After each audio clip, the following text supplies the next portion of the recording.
Welcome back to the Gridiron Grind with Andrew and Lance. Today we have some big topics to touch on, stemming from schedule agreements, which is strange, to rule changes with referees going to be replaced, and all the way to the best negotiator in NFL history who should be in the Hall of Fame. But first, I want to touch on and just applaud the Cleveland Browns. Well done for pulling that silly offer off the table. You guys must have listened to me, listened to my heart, and made the good choice of pulling that rule, that proposal down before it even gets any steam. So thank you, Cleveland Browns. That was very, very wise of you. Now you just got to get rid of your big bad decision of Deshaun Watson. That's a different story. But thank you for Oh pulling no, that no, rule because he's that could he's have one really done some bad season stuff. he's one season away from turning things around, Andrew. That's what the owner just said. Oh, yeah, the owner basically just said he could be the starter. So, that's a different story. Yeah, I call that denial. That's what that is.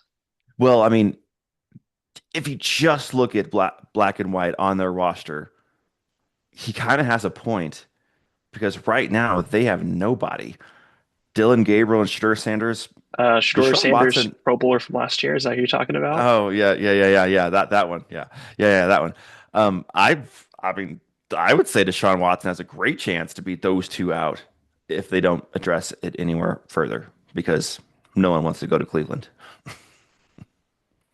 I'm just surprised that they ended up taking two picks with quarterbacks last year. That part Yep. makes me Yep. surprised. And both of them were not very good.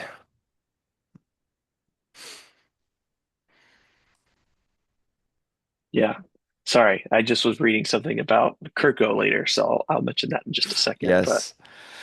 yeah, Yes. just I'm still in Yes. disbelief on that one. And I think what you meant, Andrew, is he will be in the Business Hall of Fame, not the Hall of Fame. 100%. 100%. Not the quarterback Hall of Fame, but the negotiating Hall of Fame. Exactly. Yeah, that's Andrew Brandt's thing. He does it. He talks about it all the time. It's the Business Hall of Hmm. Fame because like Hmm. there's other honorees like Albert Haynesworth and Hmm. Hmm. Sam Bradford. Sam Bradford's probably a poor man's Kirk Cousins, to be honest. He had the potential to be a Kirk Cousins if he didn't have his knee injuries and his career was shortened because he was doing his thing with that contract negotiation for sure. But I think, and maybe this is crazy to say, but I think he could have been better than Kirk Cousins if he didn't have his knee injury. Just football player. Yeah, I think he had potential too. I Hmm. see why the Eagles traded for him. I still think that was a horrible, horrible idea. Um, I just don't think it ever worked out the way that they envisioned it would, Hmm. which is too bad. But I definitely think that um, it would have been it would have been a smart idea to keep Nick Foles. That never panned out. Um, Hmm. yeah, and we gave up so much in that trade. It was unreal. Yeah, that was frustrating. So sorry. I'm trying not to focus on the what ifs, man. They still haunt you. It doesn't Yes, they matter. do. They always come in the back of your mind. I mean, the Kyler Murray intro press conference talking about the Brett Favre what if Sure. scenario. Yeah. But what people don't realize in that game is there's like five other things that caused Minnesota to just botch that game. I think Peterson fumbled the ball three times. There was before that interception that Brett Favre threw, they were in field goal range and they coming off a timeout and they had 12 men in the huddle. So 5 yard penalty. That's the only reason why they had to pass on that down. So there's a lot of things that went wrong that last little bit in the entire game. But the last part, of course, was that interception that Brett threw. But even with that, that sent the game into overtime. Minnesota had a chance to win in overtime, but we had our safety drop a pick just in his hands, dropped it, and the Saints go down Marshfield and win. So, lots of things, but that Brett Favre throw was definitely the one that everyone remembers. Yeah, I think if it wasn't Brett Favre, it wouldn't get as much talk. But Brett Favre was That's fair. notorious for throwing game-altering interceptions. Yeah, especially when he had room to just run for 5 yards. There was nobody there. Yeah, But but he's he, not a runner. yeah, He's not a runner. He's a gunslinger. But gotta do what you gotta do sometimes. yep. But yeah, the what ifs. the what ifs. But enough about sad stuff. Let's just talk about Kirko. Let's just talk about that crazy, crazy contract. I think this is semi-sad. I cannot believe that. Well, not for him. No, I mean the part I'm just I'm still miffed by this man. I don't understand it. Is I don't understand when does enough become enough? I don't get it. Yeah. I don't understand. I'm happy for him. Good for Mhm. you. You're making a little more cash. I continue to be miffed by the. I feel like Kirk Cousins could have had a different career if he prioritized his priorities differently. Hmm. I think because you know I mean, in realistic terms, right? It's not a shot to any of the teams he's played for, but the teams that he's played for have not been the ones that were most likely to win a Super Bowl, And you could point part of that to being how much money he required to be on the team. right? And so, like, that's the part I don't know. I don't know how much money you need before you start deciding to really want to try to win. That, I or think maybe he's you just feel past like that that. ship sailed. Is that just Yeah, what it is? I think so because you're not going to the Raiders thinking you're going to win a Super Bowl in the next 3 years. You're going to the Raiders just to get some money. And same with the Falcons. Signing with the Falcons the past 2 years, do you think they were really close to a Super Bowl? Not really. They offered him a bag. They offered him the most money, the most guaranteed money. He's like, sure, let's do it. He is looking to his family's future, which, respect. That's a great thought. Taking care of your family for their future, generational money. He's not made more money than Tom Brady, at least playing football, I think. And I mean, props to him. If that was his goal, his whole career is to take care of his family. I totally respect that. If his goal in his career was to win a Super Bowl, he's done it all the wrong ways. But yeah, that deal, insane. On like just the paper amount of money, it's like a 5 year, $172 million deal, which is insane. But in all reality, it's a 1 year, $20 million deal, which the Raiders, I think, are paying like 11 and some change. And then the Falcons are paying like 8 and some change. So the The Raiders way, paying $11 million to Kirk Cousins isn't awful, but still. yeah, What were you gonna say? I think the way it's supposed to be understood, because I wanted to make sure I got this right. This is the way I'm Mm, understanding it, is really they're paying him 1.3 this year. Like that's what they're actually paying from their salary cap that will be taken from the salary cap because the hmm Falcons will come in and pick up the 8.7 and then the hmm 10 million is going to be prorated over the next few years. Is that the way you Yes. understand it? That's the way I'm Yes, understanding I it. think it's like a roster bonus basically, and that they can prorate that. Yeah. But in just layman's terms, he's getting $20 20 million million. dollars this year. Right. Yeah, But fully guaranteed. I do think that maybe it's a little hyperbolic in the way it's being sold. Sure. Yeah. Like the Raiders are taking $20 million of their cap this year. I mean, because if you look at those numbers, I do think it makes it a little more justifiable that he's a Yeah. backup slash starter. But hmm still, the fact that he's going to get paid $20 million this year is crazy. It's just Yeah. crazy. Yeah. And the Raiders have the opportunity to give him a 2 year, $80 million deal. Like that's my only guess with that contract is they're kind of playing both sides of the fence. Like, hey, we want to have a great mentor and backup for Mendoza because I mean that's obviously who they're going to pick.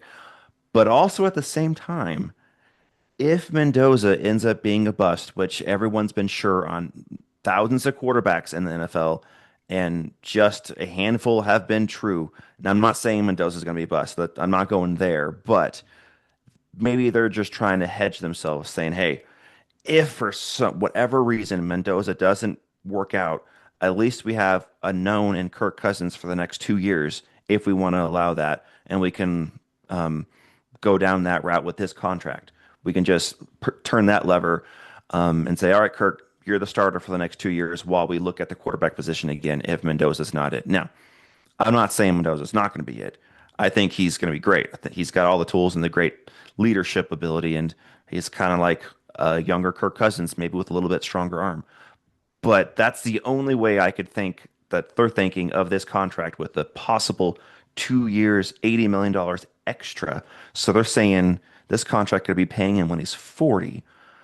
Mhm. That that's the only justification I can think of is if they are just hedging their bets just in case that because they've been here before with the number one overall pick with Jamarcus Russell. Now, different story.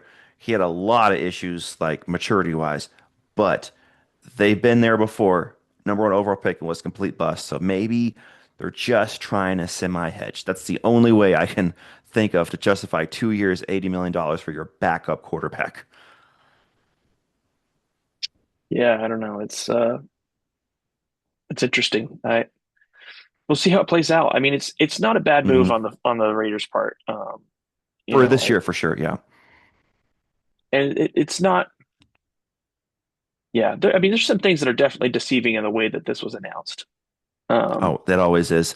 They always announce the highest possible money that you can get on a contract. Agents always exactly, want that out there. They're like, absolutely. yeah, my client signed a 6 year, $2 billion deal. No, he's only making $5 and he's getting a toaster. But no, that's not what the deal says. That's all they want to do is the Yeah, maximum type of value they can get. because I think to me it'd be nice if they said it somewhere in there that he's getting paid 11 million by the Raiders. Yeah, But yeah, you have to no, actually dig and find that you have out. to actually Yeah. do the math, which is like Hmm. so clearly we know it's Cousins' agent that Oh, 100%. shares the money. Yeah.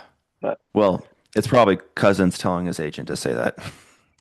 uh, sometimes it is, sometimes no. I mean, there are times that agents definitely put their players in a bad position. I mean, the CJ situation with the Eagles a few years ago, that Mm, agent was a complete doofus when he was originally with the Eagles before coming back to the Eagles the following year. hmm. Second time. Hmm. Yeah, but yeah, I mean, I don't know. It's going to be interesting. So this is a conversation I want to revisit, Andrew, because we talked a little bit about this, but we need to fully work this part out because we're the two experts in the NFL and we're really good at predicting things. Like, for example, we were right about Shedeur Sanders.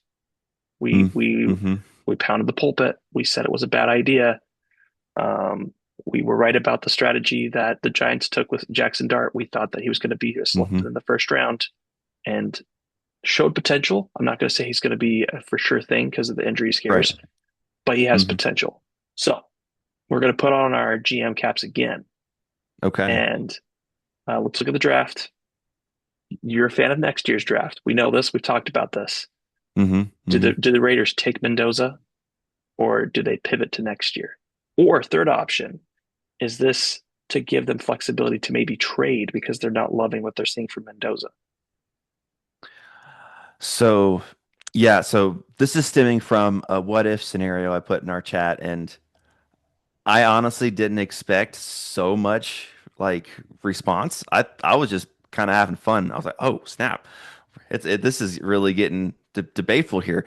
But my what if scenario when they signed Kirk Cousins to this crazy, insane deal was, well, what if they're thinking to have Kirk Cousins be their starter for the next year or two, use that first round pick to either pick best player available or, like you just said, tr trade down or get maybe first round pick next year and try to go to next year's draft, look for their quarterback of the future because all of the experts out there are basically saying that next year's draft is going to have like 6 or 7 quarterbacks taken in the first round, at least that potential, with a handful of them being like truly potentially elite.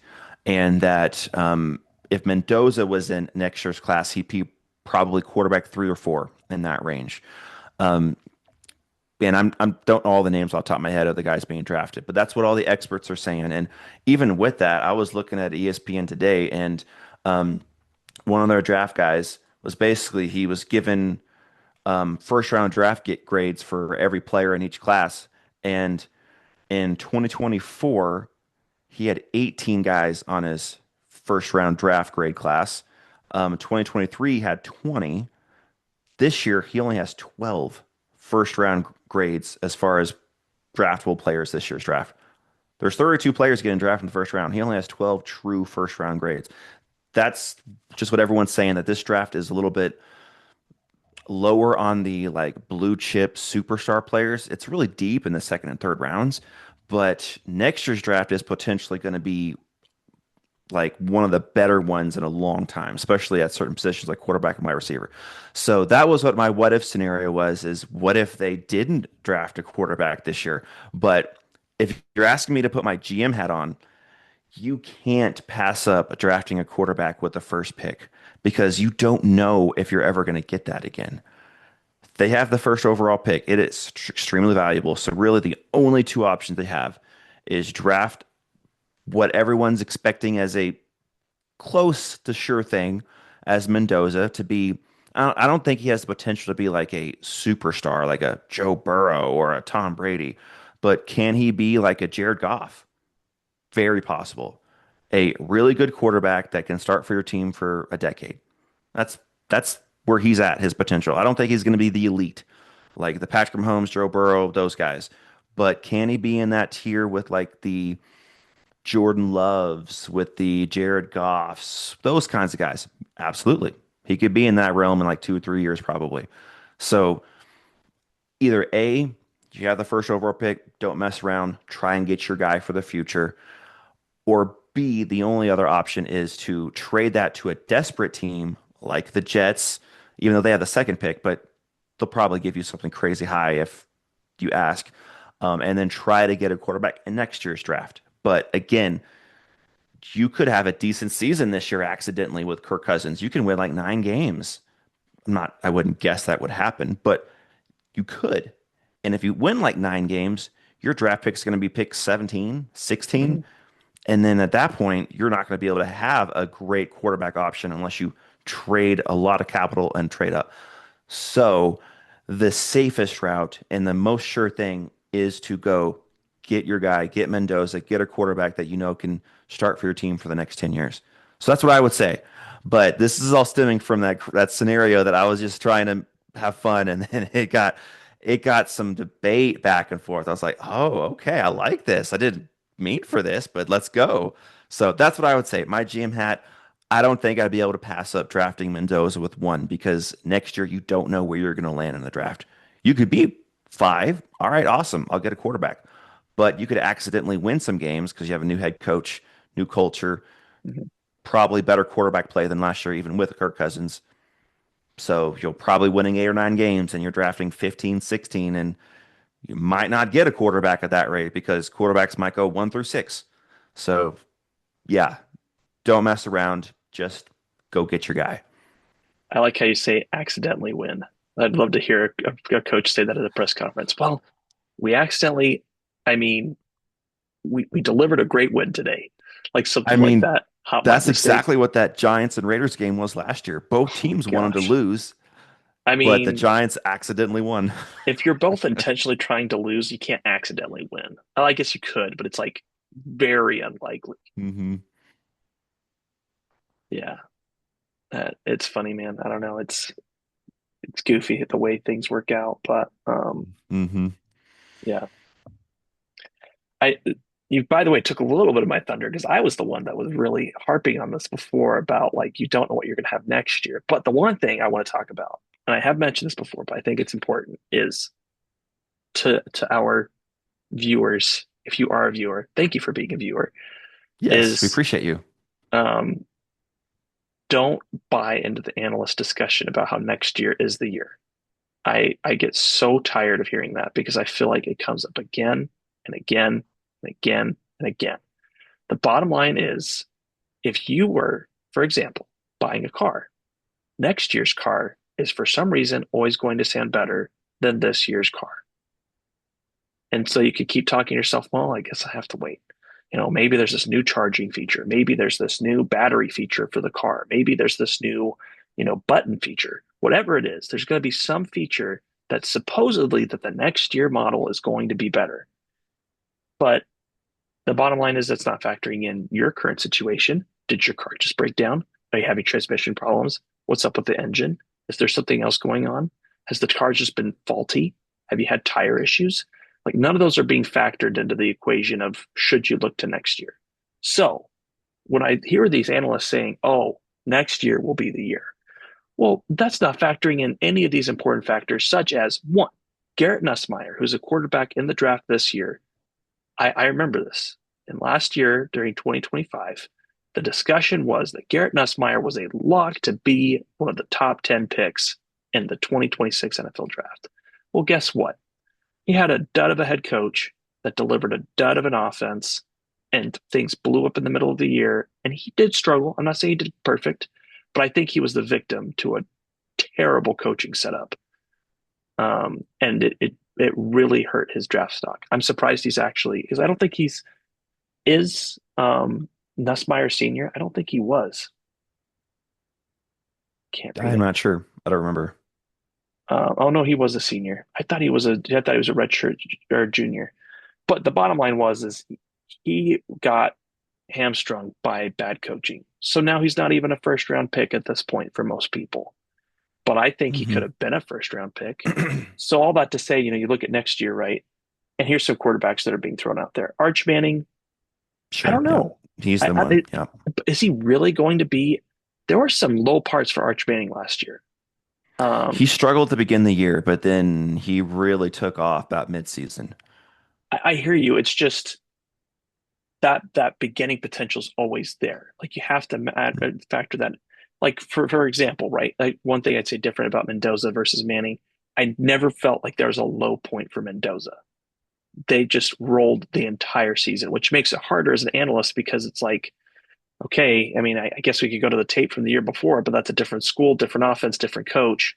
Well, was that the problem? Was that not the problem? Like if it's easier if it's in season to be able to say, okay, there's some flaws in this quarterback. There's potential, but he's also got to take blame because it's the same coach, same offense, same players. Um, so like I'm not saying that's not true. I'm just saying that it does make it a little bit more of a head game. Like, okay, what's real, what's not real? Is it just the coaches masking the issues? Because I think people say the same thing, for example, Jalen Hurts. Oh, well, if there's stretches he does better, that's just the coaches and the players making Jalen Hurts better.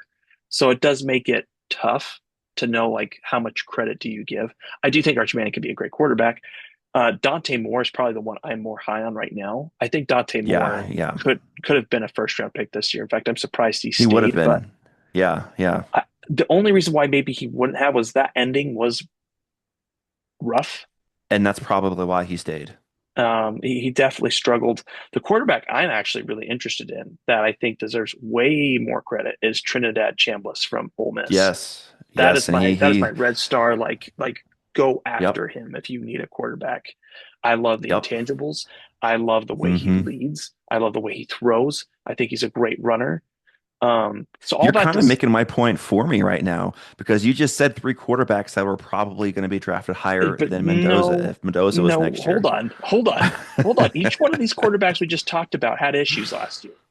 At Well, some sure, and so did point, Mendoza. It's not like he's no, I a would say perfect candidate. he definitely for last season was as close as you could get to a perfect candidate. 41 touchdowns to 6 interceptions. Come on, Andrew, that is incredible. At that, I'm not saying that he didn't have a good year. I'm just saying everyone has their flaws, and everyone in this draft could be anyone could be a bust. So every year there's any person has bust potential. So this year has bust potential. Next year has bust potential. The Sure, only difference is next year has better potential overall to have better stars.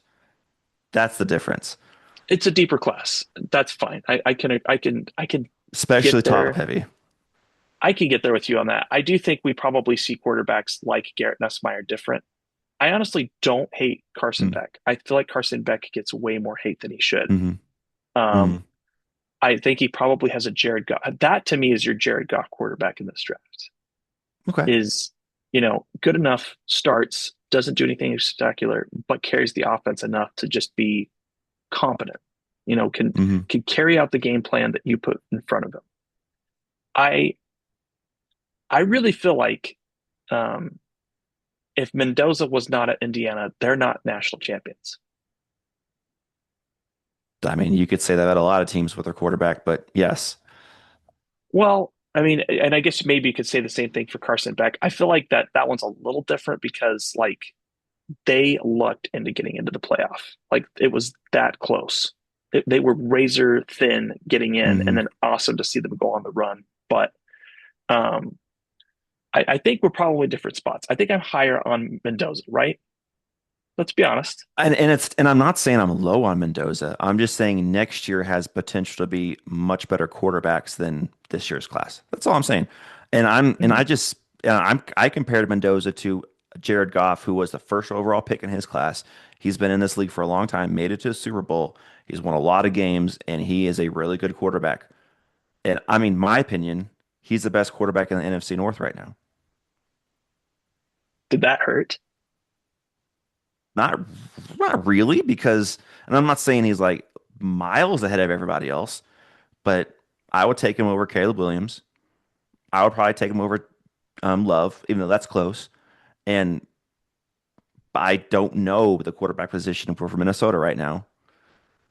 We saw McCarthy last year, and Kyler Murray's had his ups and downs, and I don't know how it fits in the offense. So right now, I would say Jared Goff is the best quarterback in the North, Hmm. and I'm comparing Mendoza to the best quarterback in the North. I'm not saying Mendoza is going to be elite like a Joe Burrow or Patrick Mahomes or a Josh Allen, nothing like that. I don't think he has that potential. I think this is what I'd say. I think Mendoza has a much safer floor and maybe a limited ceiling. So he's going to be a good quarterback start for you for a long time. Basically, just like a Jared Goff. Jared Goff doesn't have a high ceiling, but his floor is really good. You know that you don't have to worry about him. He's not going to have turnovers. He's not going to make bad decisions. He's going to lead your team to wins. But can he carry your team to a Super Bowl by himself? That I'm not so sure about. That's where I would put Mendoza right now. And I Hmm. mean, he's young and he's going to a team that has like no pass catchers outside of Brock Bowers, so he needs some help.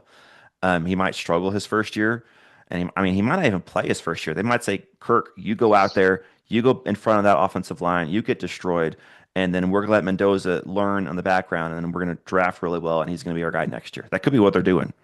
They could be the Kirk Cousins could be the lamb to the slaughter with that offensive line that the Raiders have. Which that if we're going from that standpoint, that does make the contract more justifiable.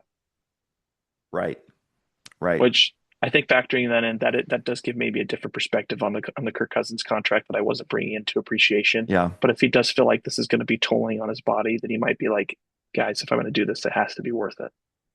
That's totally So, fair. Yeah. which I didn't think about that. So, way to humanize Kirk Cousins. I feel like you always do that, Andrew. Try to humanize the guy. You just like him so much. I respect his family focus and his family orientation with everything he I'm there does. with you. I'm there with you. Yeah. His portrayal of on portrayal is the wrong word. I'm not saying it's a face, but the way that he talked about his family, the way he embraced it, definitely Mhm. was really, really cool. Yeah. Yeah. I mean, if he wanted to win, he would probably sign for the Steelers. Because if Kirk Cousins with the Steelers, they're a playoff team. I'm not saying they go further than the first round, but they're a playoff team because they added Michael Pittman Jr., still got a good defense. Kirk Cousins can run that offense, but he wanted to make some money. He's not going to make $20 million over with the I Steelers. mean, I'm going to disagree with you. I think that the better route to be in is Las Vegas. As well, I'm saying for this year, he's not going to win as many I games in Las I Vegas know what you're this saying. than with Steelers. I just think legacy wise, he'll leave a greater legacy in Las Vegas than he will leave in Pittsburgh. I That's don't think fair. Aaron Rodgers did anything to build his legacy in Pittsburgh. Yeah. Honestly, Yeah. maybe you feel And differently, Kirk but Cousins knows the coach over at the Vegas a much better. Kubiak, he was his OC for a while. So, but yeah, I hear what you're saying there. I mean, like if he could be a part of, I mean, even Eli Manning, right? Eli Manning talks about how important Kurt Warner was to his development. Sure. Hmm. Um, and Kurt Warner looks at the New York Giants stop as pivotal to his Arizona Cardinals arc. Hmm. Um, or like I just think maybe you could say something similar for Kirk Cousins as he's at that point in his career he wants to help develop. I mean, to me, I think that Kirk Cousins probably knows that Michael Penix is not as good as people think he is. I don't think that Hmm. Kirk Cousins Yeah. wanted the Falcons to take Michael Penix. I don't think he was as high on Michael Penix. Maybe he feels differently about Mendoza. I definitely think there's differences. Yeah. Um, And I think in that scenario, when Kirk Cousins signed that contract, he was understanding that he was going to be the guy right. because he signed that big 4 year, 100 million guaranteed contract. Then all of a sudden they draft Penix. He's like, wait, what? So now I got to mentor this guy. He wasn't expecting that. This scenario, he knows what he's signing up for. He knows he's going to mentor their quarterback of the future, and he might go in there and take some bad shots in Well, front of the offensive line. I think there's another important factor too, is that it's easier to embrace change or, a decision when you feel like it is earned. And I think in his mind, he's like national champion, Heisman winner, one of the top ranked players. I'm okay with that. I don't think you Hmm. could say the same thing for Penix. I think people had questions about Penix going into that draft. And most people were Yeah, surprised thinking this was not a smart pick. Like absolutely. what are they Yeah. doing? And I think that makes it tougher because like when you're replaced by somebody and you're like able to wrap your mind around say, I understand why they like him. I understand what they can see in him. Hmm. Whereas if you're Hmm. replaced by someone and you're thinking, I don't know what they see. They're Hmm. not good in this area. They're not good in that area. Like whatever it was, I just think that it's easier to embrace change. So for example, for the Eagles, Slay, when he played for the Eagles, um, and eventually the Eagles drafted Quinyon Mitchell, I think that Hmm. was an easier transition for him because in his mind, he's like, this dude is the real deal. He's going to be the next semi version of me. I'm willing to Hmm. coach him and train him. Like, I don't think it's an arrogance thing to say that there's some people who don't want to train. I just think it's easier to train someone and help someone to replace you when you Unless you're see the Aaron Rodgers. potential. There is humility that's required in this equation, which, Hmm. some players don't naturally have humility. So, Absolutely. uh, but this is not the being brash on Aaron Rodgers podcast. There's other things we want to talk about. I guess this is all to say, Andrew, if the Yes. Raiders trust the process, if they feel like what they're seeing is real, like for example, when the Eagles drafted Carson Wentz, I think most Eagles fans will tell you the process was sound. The Hmm. analysis was sound. Now, what followed through is not what we expected, but the analysis and process was sound. And Absolutely. That's all you want. if you feel like that with Mendoza, you take him. Hmm. I think that's the way I look at it. Sure. If you look to next year thinking you're going to get a quarterback, I think that's a risky game. You don't know if the quarterback will be there. You don't know if they're going to develop the way you want them to develop. You might not get in that draft spot, and then it's going to require more draft capital. There's just lots of different factors that make it hard to say, we'll look to the future. So Hmm. yeah, that's it, Yeah. Andrew. I am off my soapbox. Well, I think you're about to get on another one because our next topic Oh my gosh. is the NFL decided to make it official and a rule, and this is how it's going to go. That anytime a team plays on Friday, that is not a short week game. That is a regular scheduled game. So you can have Thursday game as your short week game and Friday game as well. So yeah, I guess the NFL doesn't understand how days work, or they don't understand how human body works. They just understand how cha-ching works. That's all they understand. So they don't really get that, there's a full week of practice that usually is involved. Teams have one day off for practice, not multiple days off, and that it takes usually 2 to 3 days to recover from a football game, just in the recovery center, not even practicing, and that people have families, and that I guess NFL doesn't really think about that. They just think about that dollar bill. And so they have officially made Fridays as a normal week game. It's basically just another Sunday. That's all Friday is. It's just a different Just different chop off word two to say days. It's Sunday. another Sunday. Yeah. Yeah, it's Sunday. It's a slang word for Sunday. Oh, we're playing Friday. No, that's Sunday. No, it's Friday. No, it's Sunday. So that's what the NFL did. I'll give you your space. I hate this change, Andrew. I hate it. Hmm. I've been fair when I said that I'm excited. I'm excited for the NFL to start their season on a Wednesday, but I want to Yeah, the qualify that. start. Yeah. I want to qualify that. First off, the week prior, there are no NFL games. Hmm. There's a break. And the week before that, starters do not play in the last preseason game of the NFL. That is 2 solid weeks that starters have to prepare for an early game. That change seems incredibly reasonable to me. That does not Hmm. feel drastic. It does not feel crazy. I think that change is fine. Now, when you're talking about a week in, week out basis where you just played on a Sunday And now you're asking them to be ready to play in a game 5 days later on a Friday, which means they might only have 2 days of practice because of the required times of cool down and resting and startup and Hmm. ramping. That is insane. Like that is just at some point they got to cap it, man. And that's the part I'm an NFL fan, and we all know it. I'm doing a podcast on it, but Andrew, they're going to run into the Marvel Cinematic Universe problem. They're going to find out that too much is too much, and I'm going to hate that because it's going to hurt the product. Hmm. It's going to hurt things for teams. Um, and I think we also have to talk about this because it matters. But there's talk now about adding an 18th game, and it's getting serious. Hmm. Um, so you Yep. combine this Friday change with, there's a talk now about a Thanksgiving Eve game on a Wednesday, and I worry about injuries that might make players not be able to continue playing. That's what I worry about. That's my Or biggest retire concern. early. Exactly. I mean, Frank Ragnow. I mean, we Yep, just found out exactly. that, Yep. that I can't believe they did this, but the Lions demanded that he return some of his money back. Hmm. Like, are you serious? Um, I would hope that they get shamed enough that they give the money back to him. I think they absolutely should. I guess as they won't because, owners can be prideful and not all owners are.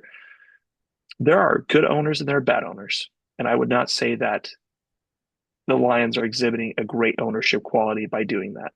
Um, Yeah. you take care of your Yeah. players. Like here's one example, and it's not just the Eagles. The Eagles don't just do this; other teams do too. But if you have players that get close to meeting their bonuses or their Yeah. incentives, you give them that incentive. Don't Hmm. you dare say because you did not get it, I'm not giving it to you. Yeah, Don't you're be I'm sorry, you're one tackle short. Can't give it to you. You didn't meet the requirements. Yeah. Yeah. or like when Jerry Jones franchised Micah Parsons, they franchised him as a linebacker and not an edge because it saved him money. Money. Hmm. You don't do that. That just it leads to bad feelings, leads to bad outcomes. So I don't know, man. I'm not a fan of it. I'm not a fan of the 18 games idea. I'm not a fan of the Friday week idea. Yeah. It, but look at the NBA. I mean, and I really mean this honestly. The NBA and hockey and baseball, I think they are all way too long seasons. They're far too long. Hmm. And you get to the end of the year, and most teams are so battered that they cannot even make a competent run in the playoff. And Yeah, so, that's why there's so many players that are resting and sitting out games, and exactly. fans don't know when that's going to happen. They pay money to go see a game, and their favorite player is sitting on the bench because the team cares about a championship and wants their guys healthy, and the season's too long, and then fans don't get to see their favorite players. It's a domino effect. Yeah. Well, I think if they're going to make this change, that the one thing the NFL should do, and I think players should push hard for this, is they will Mm. only play each player a maximum of 17 of the 18 games. So you're saying like every player has one actual game off? They'll have to. That's what I would say. I feel like that I you was should do thinking that. more like adding another bye week into that 18 game season. I think a bye week helps, but what I think you honestly, I would say you should get both. That's what I would Mm. say. I think the more rest you can give players, the better. Hmm. Um, but I think that um, I recommend it for two reasons. One, I think it can be good for development because you're forcing players to have to step into bigger roles to learn how to develop. So I think that would help Hmm. the younger players have more opportunities to show themselves and maybe earn potential contracts because they're showing in games like, hey, this offensive tackle is competent. He replaced X person for this game, or wide receivers. You have to use more wide receivers to win. I think that for the development of players, it would help. But two, I think for a player, a game off is more helpful than a week off. I, I do Mm. I do think a second bye week is necessary. I just feel like that if you don't make the playoffs because of one game and a player not being able to play, I think there's probably been some mismanagement on the coach's part. That there's Or the GM. Say, yeah, absolutely. But the Hmm. team did not handle things the way they should have in order to be able to win. But that's my opinion. And I just think it's a big ask to have them play 18. Like, this isn't like the college football playoff. I would put that in a very different category because I know players complained about not being able to, or not being able to, but having to play additional games in order to get to a championship. I would say that's different Hmm. because we just saw in the playoff Miami go on a deep run, and they were the rightful second place team in the playoff, and that would not have happened Hmm. if the college football playoffs was not expanded. That's not what we're talking about here. Sure. We're not talking about a 14 playoff, and then they're making silly decisions off of who the best team is, and I just think that's not fair. The NFL is way too competitive to say only four teams should be able to compete for the championship. So that's why I think that the playoff expansion made complete sense. Yes, it's more games, it's more risk, but you don't really know who the best team is. I think for the NFL, we're getting that right now. There's no need to improve Hmm. it. I honestly was questionable about the seventh seed game, but overall, I think it has been a decent Yeah. change. Yeah. Um, you Makes know, I that number one seed even that more valuable because it's the only seed that gets the bye. but with the 18th game, are they going to say now we have to have eight teams in the playoffs? That feels to me excessive. Yeah. It feels Yeah. excessive, and I definitely don't think that's a smart idea. Anyway, I don't mean to sound like a Debbie Downer. I just think we got to be mindful of the players, man. And Hmm. these are people. They have families and they have kids, and they need to be able to do the things they want to do outside football. Because football is just a part of their life. My job's just a part of my life. I love my job. It's a great job. But guess what? If it was demanding to the point where I feel like I couldn't be there for my family, I probably wouldn't love my job. Sure. So I definitely think we have to mind that. And you have to have work life balance. Because if you don't, it will drive you into retirement faster Hmm. when you're making money. Or and oh, my segue game's about to be awesome. Or it might drive you to strike, and then the NFL has to make replacement referees come in, which are going to have this NFL season be very questionable because we're going to have very poor referee play. Look at that segue. Come on, that was masterful. That was one great job, Andrew. I am so proud of you. That was just, 10 out of 10 performance and getting us an awesome transition. Wonderful job. Thank you, thank you, thank you, Fantastic. thank you, thank you. Yes, yes, yes, yes. Um, That's what I'm here for. I'm here to do my best for everybody. I do Um, think that the NFL replacement discussion's a little different. Here's why I would say that is sure. that my understanding is that refs are fighting the idea that the best performing refs get to go to the postseason rather than seniority taking the priority. That's one of the things, and money. Yes, I mean I do feel like that is a much more part-time position than being a player is. Like I would say being a player is Hmm. not a part-time position. I I think that I think refs are going about the argument the wrong way. This is my opinion. If you want an increase in pay, then the argument should be the NFL is all about better performance, right? Okay, then 100%. I was going to make make that us same point. full-time employees. Amen. But here's the problem is they are walking both sides of the fence. We don't Yep. really want to have more time. We don't really want to commit more time. We want to Hmm. have our other jobs and we want to get paid more. And I think that strategy is Yep. wimpy. I mean, maybe you don't feel the same way, but it comes off wimpy to me. You know, Yeah, I'm on the side that both sides are coming off this the wrong way. Where the NFL is offering, I don't know the exact numbers, but I think they're offering like a 6% raise, and then the referees are wanting a 10% raise. That's 4%. Why are you holding back 4% when you're a multi-billion dollar industry? And the referees, like you fair. said, are saying, oh, but we don't want it. We want the seniority to go to the Super Bowl, not the best performance. I'm sorry. We want the best referees to referee the best games. That doesn't need to change. So both sides are being silly in this negotiation. Well, I mean, but here's another again, I'm not picking sides. I know I'm making it sound like I'm picking sides. I'm not picking sides because listen, they're fighting over money that you and Hmm. I will never ever make in our lifetime. So I'm tired of those Absolutely. discussions. I'm never going to feel bad for you if you're making more money than me. Hmm. Period. End of stop. Hmm. Moving on the story. But one thing I will say that I do think is another point that is frustrating about refs is the NFL implemented a change to where they can review calls that are blatantly missed to Hmm. overturn for replacement refs. And I Hmm. guarantee you, Andrew, the only reason why they're not doing for the actual refs is the ego of the refs says no. I agree with that. I agree with that. And that might be one of the things we're talking about in these like discussions that's not being announced is, well, if you're going to do that, you're not doing that for us, right? Well, we want the call to be right. Well, no, you can't do that for us. We're awesome. We don't make mistakes. So yeah, I'm with you. I'm I'm with telling you. you, it's an ego game, and it Hmm. just it makes the product worse. We cannot worry about Yep. egos, but you don't worry about egos when it comes to who should start for your team. You know, Hmm. if you feel like a quarterback is better, you make the switch and you move on. That's the norm, I should say. There are times that sometimes Hmm. egos come into factor, but the norm is you say, no, we can't worry about your ego. I'm sorry. It just you're not making it work. It's not cutting it. Hmm. So I just get frustrated about that from that standpoint because it's like this finger pointing game of like, well, they're doing this and they're doing that. It just it's frustrating, and I think that there are Yep. they manipulate fans and use them to their advantage to try to get the other side to come to the table, and I hate it.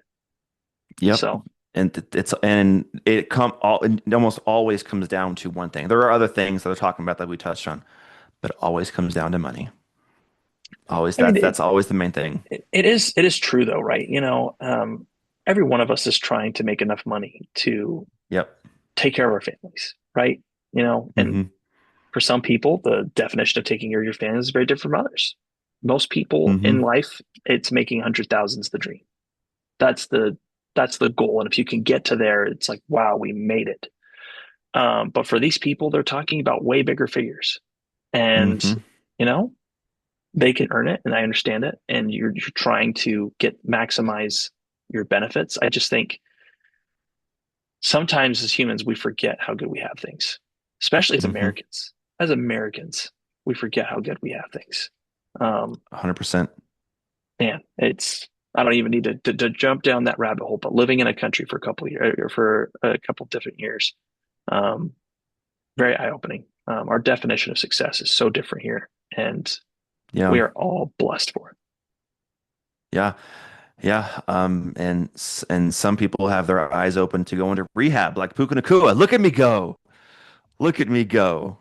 That was a little bit of a stretch, Andrew, but I know. I know. um, we don't need to talk about this one too much. We've already been on Sure. this.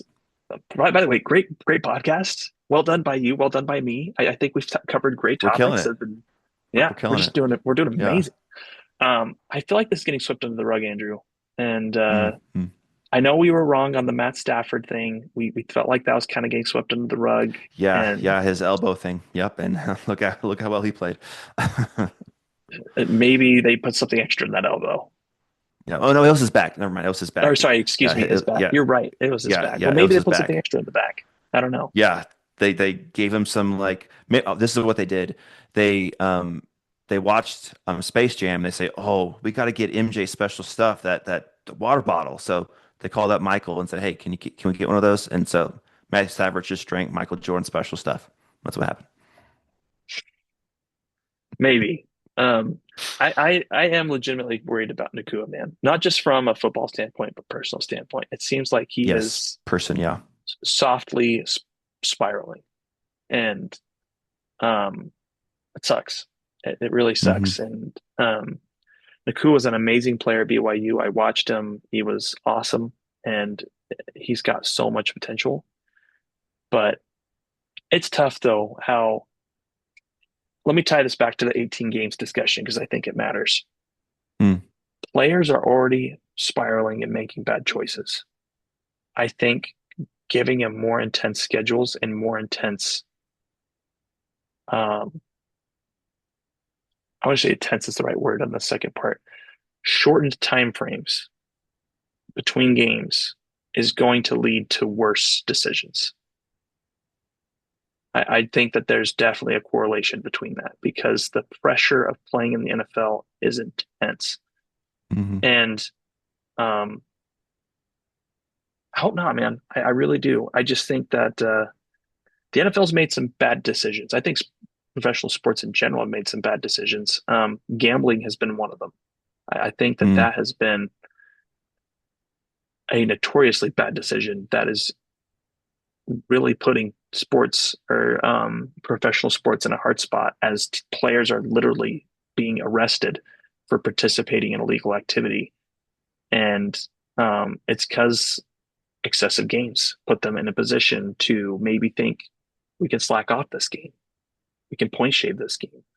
We can let this one go by or whatever you would have it. And I worry about players like Nakua as these discussions take place to expand the schedule, that it's going Hmm. to cause them to mentally unravel and just cause their lives to spiral. And maybe that's not fair. Maybe that's putting too much blame on other factors. People have to be responsible for themselves. You know, you and I do. Yeah. We have to be responsible for that. But I think there's things that happen to encourage bad behavior. So uh, I wish Nakua the best, man. I hope he gets the Yeah. help he needs, but concerned for him. It's not a good outlook right now. Sure. Yeah. Yeah. And the timing is may not the best either because, I mean, OTAs and training camp, that's not far away. Like, it's like 2 months away from people reporting to facilities. And it's like, ugh. I mean, I don't know. I don't know how long his rehab's going to be. I don't know what all he needs for himself to take care of himself, which is important. So I'm happy that he made the decision to take care of himself. But the timing this close to the season, it does raise, I don't want to say a red flag, but maybe a yellow flag. Like, okay, let's keep our eye on this kind of thing. I do think that as far as for his rehab, I hope they take the approach, take as long as you need. Do Hmm. not rush him back. Don't get a temporary fix. Get the long-term fix if possible. Yeah. You can miss Yeah. OTAs. You can miss training camp. Now, Hmm. um, if it's August and you still don't have him, that's when the red flag comes up because it's like, okay, Hmm. this is serious. And Hmm. um, but yeah, we'll see, man. It's early, but I think it's something to keep an eye on to see. You know, is this the reason why the Rams were interested in AJ Brown? Yeah. I mean, everyone was pointing to the signs that they were thinking of trading Devontae Adams, but yeah, could I be. mean, I don't know if it's mutually exclusive, right? I think you can trade Sure. Adams and still want Brown because you want one receiver that you could depend on. But I can you think depend on AJ Brown? for one season sample size, yes. I For was just joking. one season, for one season, I still think that AJ Brown sticks around. That's where I'm at. I know that there's different discussion out there. Yeah, I mean, Howie at the owners' meetings, he was pounding the table. AJ Brown's the Eagle.